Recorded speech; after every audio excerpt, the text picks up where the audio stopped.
A couple of days ago, the main FF14 website made an announcement that kind of confused some people, and maybe even caused panic, especially on players who are living outside the regions recognized by Square Enix.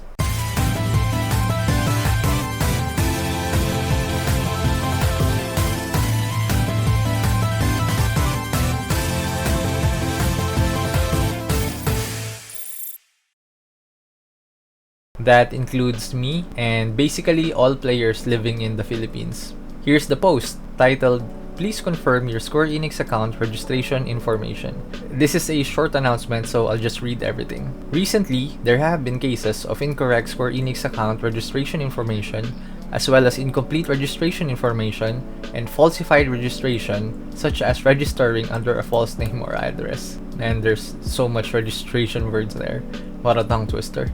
Currently, as far as I know, FF14 accounts can only be in NA, North America, or EU, Europe, and JP, Japan. There are also the Chinese and South Korean servers, but they're in their own bubble, so they're not a part of this. So obviously, there are tons of players outside of those regions, and how are they able to create accounts and play?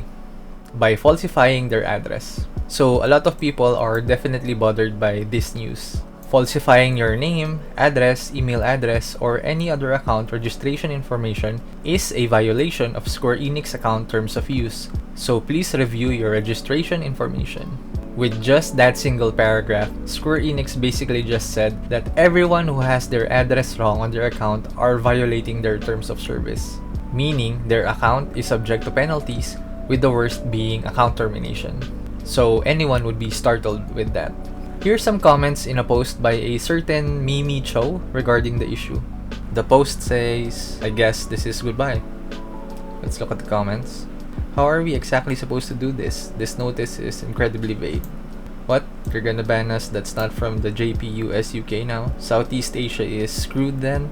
Cause it's their own fault we can't put our real address. For what it's worth, they're not telling us to verify. The notice is telling us to check our details and make sure it's still correct. For example, my address is likely out of date until it's tied to my payment address. Some info they won't let you update. My account still has my mom's birthday on it when she set up my Play Online account in 2003. Man, this is crazy for those living outside JPEUNA. What? If you don't know why they do this, there's a lot of Chinese players migrating to global recently due to delayed patch in CN server, which is why there's a lot of false addresses registering for FF14.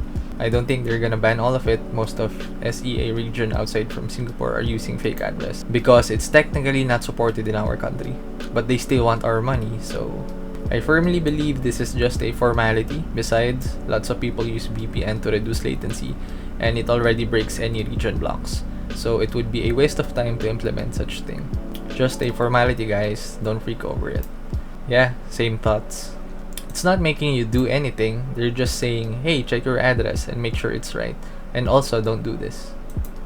To be fair, while it could be implied otherwise, it doesn't say that they intend to take action against incorrect information, just that it exists and to review your info. Okay, but what if you change your name? How do they prove this? Exactly. What triggered this is the massive influx of Chinese players in Mana. Maybe Gaia also? The JP player base aren't happy because CN players disrupting the status quo. HXD only parties messing up huntering schedule, etc. So Square Enix used this rule to ban them. Let's hope that we don't get crossfired. Okay then, there we go. Southeast Asia players are safe. I did feel some fear and panic, but if you think about it, how are they going to verify those addresses in the first place? Or everyone else's for that matter? It's just not possible. They can require players to submit a photo containing proof of address like a valid ID or a utility bill under your name, but for millions of players, that's gonna be a huge undertaking. And you can't change your address in your SE account once you dial it in. What about those who have changed addresses or countries? They won't have access to their old address anymore. So that's when I thought that this may be just a formality. You know, they want you to be honest with your address. They won't be strict about it unless you're doing something very illegal or dangerous. Similar to parsing or using DPS meters in-game, they say it's against TOS, but if you use it discreetly and if you use it to improve yourself or with your team, then it's okay. You only get the ban hammer if you use it to shame, insult, or attack other players with it. There's nothing to fear, but it's better if we have assurance straight from Square Enix, right? And I'm happy to share to you that we do have proof that Square Enix is okay with it. One person from our group, FF14 Philippines, went a step beyond and actually reached out to Square Enix to clarify the matter.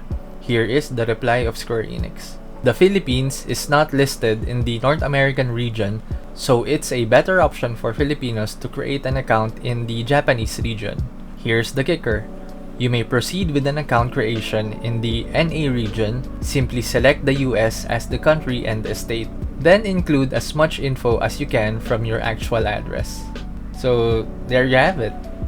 I just find the announcement bizarre because this email reply just made it useless, except I guess if it was only a formality, telling us to just be as honest as we can when inputting our address. I'm not sure why Square Enix made this announcement in the first place, and it's kinda weird that they were totally vague about it. Oh well, at least this issue has been put to rest. For the meantime. So rejoice, my fellow Southeast Asian players, as well as everyone else in countries not recognized by Square Enix. We can now keep playing Endwalker without a worry. So that's it, we're done.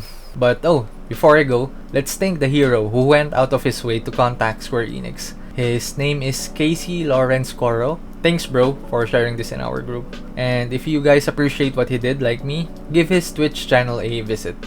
It's on twitch.tv/xkyrelx or XKYRELX. Again, thanks for watching. See you in the next one.